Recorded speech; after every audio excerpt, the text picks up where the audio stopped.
Bonjour, je m'appelle Vieux Diallo, donc je suis coach sportif diététique et bien-être. Je suis le créateur du concept Feel Good donc pour le suivi des personnes en sport et en diététique.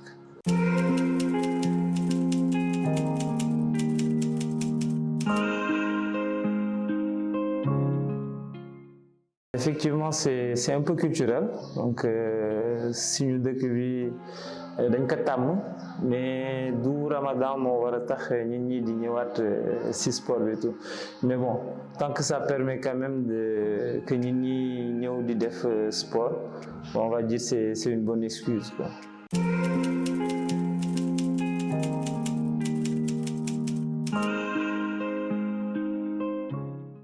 Pas spécialement sauf bu fekkee nit ki dafa am benn pathologie boo xam ne par rapport ak alimentation dañ ko war a conseiller il y a normalement aucun risque à faire le sport pendant le mois de Ramadan. Maintenant ce qui est important c'est comment faire le sport.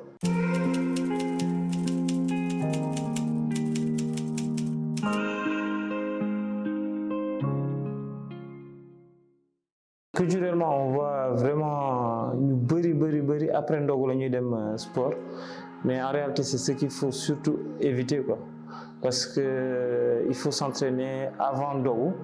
Maintenant comme j'avais dit au préalable donc ni ñuy entraîner moo am solo donc comme par exemple ñi nga xam ne dañ doon bëgg def cardio bu bëri wala exercice de puissance yoo xam ne là ça touche au niveau cardiovasculaire. Au mois de Ramadan, il faut diminuer ça le maximum possible. Donc, c'est des exercices de force la ñuy privilégier et ça se fait avant Ndogu parce qu'il y a ce qu'on appelle en fait la fenêtre métabolique. Donc, c'est-à-dire que ne sa yaram su pare entraîné wu rek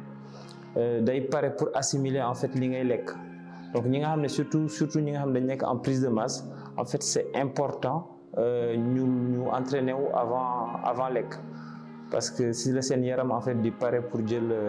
assimiler vraiment alimentation bi maintenant après derrière il faut développer si alimentation bi lan la ñu war a lekk les macronutriments yi donc protéines yeeg wala lipides yi tout ça en fait il faut définir ça pour permettre en fait si mois de Ramadan nit ki mën a maintenir sa masse musculaire.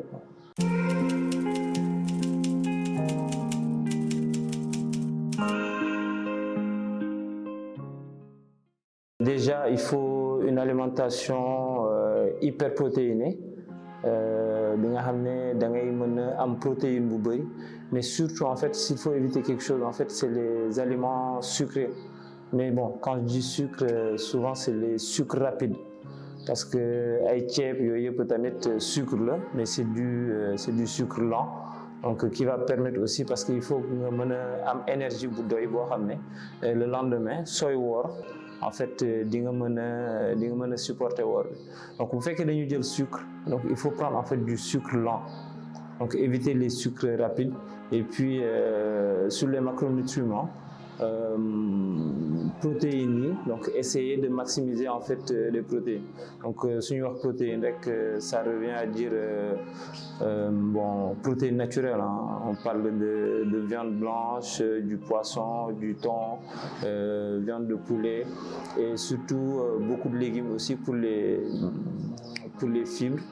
donc c'est vraiment important en fait légumineuses yi quoi.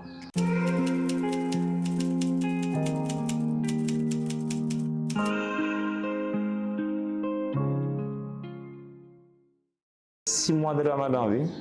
am na ñoo xam dañuy poser question bi dañuy jaaxle parce que si biir mois de Ramadan bi en fait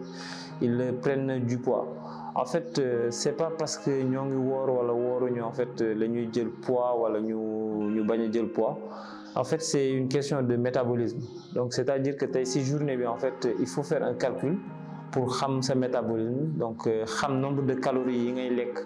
donc pour mën a wàññeeku ak pour mën a yokku même bu fekkee 2 heures de temps kese nga lekk ci jour bi et puis que nga lekk plus que ce total calorique journalier bon effectivement en fait sa yaram daf koy stocker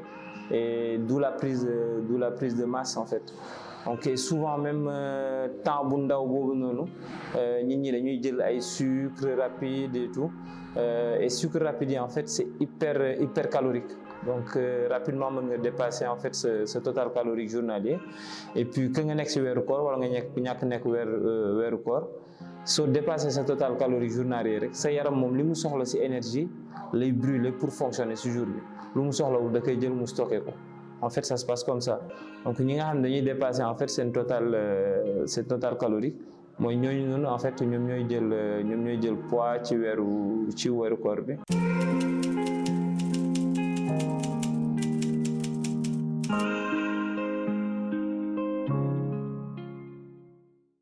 Bu fekkee da nga ndogu il faut attendre 3 heures de temps et donc tu vois que c'est vite fait impossible quoi. Et puis bu fekkee da nga lekk après nga dem defi ji entraînement en fait mën nga soit ngay wàccu wala genre affaire yu noonu quoi doo am temps wu digérer en fait c'est ça le problème quoi. Et li ma doon wax sànq astuce bi nga xam ne mooy fenêtre métabolique bi quoi loolu doo ko am parce que soo paree entraîné wu rek sa yaram dafay soxla li ngay lekk en fait da koy assimiler. Donc foofu loolu tax moo important en fait nga entraîné wu avant que en fait il faut s'entraîner il faut heure bi ngay entraîné wu tamit mu kii ni mu baax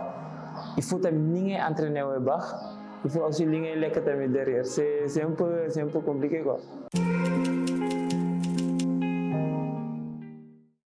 Un peu pour ceux qui sont en prise de masse parce que vraiment les dernières semaines ñoom ma xaw a sonal quoi. Il y en a qui sont beaucoup inquiets sur par exemple ils ont travaillé ils ont pris en fait la masse musculaire te suñu sañoon duñu perdre quoi. Donc il faut pas vraiment s'inquiéter comme je dis il faut s'entraîner donc s'entraîner avant ndogu. Mais il faut faire que de la force boobu nga xam ne di nga mën a def exercice yi correctement donc sans pour autant en fait piocher au niveau cardiovasculaire soo defee loolu noonu après derrière juste en fait avoir une alimentation hyperprotéinée donc c'est très important donc il faut surtout pas être inquiet pour ceux qui sont en prise de masse et puis maa ngi souhaiter ñëpp bon Ramadan nañ ci dugg jàmm et puis génn si jàmm.